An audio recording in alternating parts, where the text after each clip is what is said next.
कभी सोचा है कि अपना फोन सिर्फ एक टच से कैसे पहचान लेता है कि फोन किसका है? ये कोई जादू नहीं, बल्कि एक कमाल की टेक्नोलॉजी है जिसे हम सब रोज इस्तेमाल करते हैं। नाम है बायोमेट्रिक सेंसर। तो चलिए आज इसी के बारे में बात करते हैं। ये सवाल तो शायद हर किसी के मन में आता ही होगा, है ना, कि आखिर एक मशीन को कैसे पता चलता है कि ये उंगली किसकी है। इसके पीछे साइंस का एक बहुत ही मजेदार प्रिंसिपल छिपा हुआ है। देखिए, इसका जवाब एक बहुत सिंपल सी बात में है कि हर इंसान की पहचान ही उसकी चाबी है। जैसे हर ताले की एक बिल्कुल यूनिक चाबी होती है, ठीक वैसे ही हमारे शरीर के जो निशान हैं, जैसे उंगलियों के निशान, वो अपने आप में एक यूनिक डिजिटल चाबी बन जाते हैं। तो ये बायोमेट्रिक सेंसर है क्या आखिर? इसे ऐसे समझिए कि ये एक छोटा सा जासूस है, एक ऐसा डिवाइस जो किसी भी इंसान की पहचान उसके शरीर के यूनिक हिस्सों से करता है। मतलब उंगलियों के निशान से, चेहरे से या फिर आंखों की पुतली से। अच्छा, अब ये काम कैसे करता है? इसके ना 3 बहुत ही आसान सी स्टेप्स हैं। सबसे पहले सेंसर उंगली या चेहरे जैसी किसी चीज़ को स्कैन करता है। फिर उस स्कैन को एक डिजिटल कोड, मतलब एक तरह के सिग्नल में कन्वर्ट कर देता है। और आखिर में वो इस नए कोड को फ़ोन में पहले से सेव किए गए कोड से मैच करता है। बस अगर दोनों कोड मिल गए तो ताला खुल गया। तो मतलब ये हुआ कि असल में हमारे शरीर का ही एक हिस्सा हमारा डिजिटल पासवर्ड बन गया है। उंगली का निशान ही बैंक अकाउंट या पर्सनल फाइल्स तक पहुंचने का एक सेफ दरवाजा है जिसे कोई और खोल ही नहीं सकता। पर एक मिनट, क्या पहचान सिर्फ उंगलियों के निशान से ही होती है? जी नहीं, बिल्कुल नहीं। बायोमेट्रिक टेक्नोलॉजी की दुनिया तो इससे कहीं ज्यादा बड़ी और मजेदार है।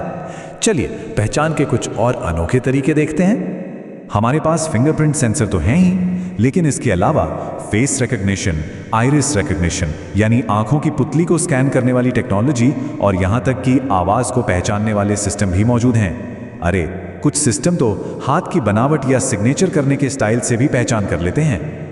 अच्छा, फिंगरप्रिंट सेंसर तो सबसे कॉमन है, हम सब अपने फ़ोन पे इसे यूज़ करते हैं। ये करता क्या है? ये हमारी उंगलियों पर जो लकीरें और पैटर्न बने होते हैं ना, उनके यूनिक मैप को पढ़ता है।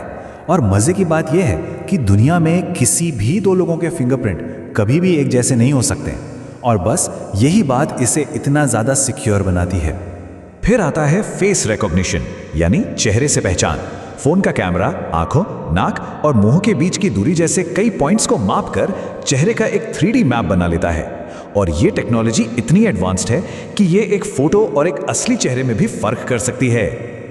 अब जरा और एडवांस टेक्नोलॉजी पर चलते हैं। Iris recognition.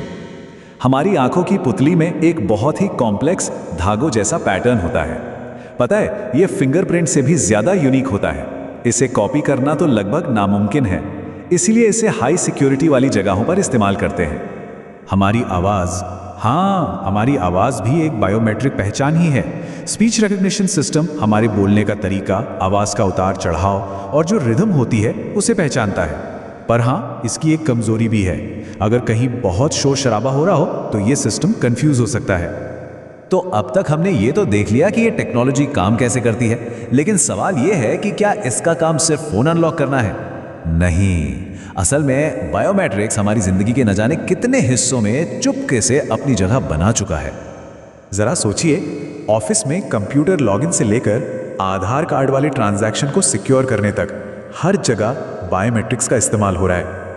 पुलिस तो खैर क्रिमिनल्स को पहचानने के लिए इसे यूज़ करती ही है, और अब तो हमारे पासपोर्ट और ड्राइविंग लाइसेंस तक में ये टेक्नोलॉजी आ गई है। लेकिन क्या ये टेक्नोलॉजी एकदम परफेक्ट है? हर सिक्के के 2 पहलू होते हैं, है ना? तो चलिए अब बायोमेट्रिक्स के फायदे और इसके साथ जुड़ी जो चिंताएं हैं उन पर भी एक नज़र डाल लेते हैं। देखिए, सबसे बड़ा फायदा तो सिक्योरिटी का है। पासवर्ड तो कोई भी भूल सकता है, लेकिन अपनी उंगली तो नहीं भूल सकता ना। इससे फ्रॉड भी रुकता है। लेकिन दूसरी तरफ ये सिस्टम और डिवाइस काफ़ी महंगे हो सकते हैं। और एक बात और, सोचिए अगर उंगली पर कोई चोट लग जाए या कट जाए तो क्या होगा? सिस्टम पहचान ही नहीं पाएगा। और हाँ, हैकर्स तो हमेशा ही इन सिस्टम्स को तोड़ने के नए नए तरीके ढूंढते ही रहते हैं। और ये सब बातें हमें एक बहुत ही बड़े और ज़रूरी सवाल पर लाकर खड़ा कर देती हैं। जब हमारी उंगलियों के निशान और चेहरे का डेटा किसी कंपनी के सर्वर पर स्टोर हो जाता है, तो उस डेटा का असली मालिक कौन है? हम या वो कंपनी? ये एक ऐसा सवाल है जिसका जवाब आने वाले समय में हमारी प्राइवेसी को तय करेगा। इस पर सोचना तो बनता है।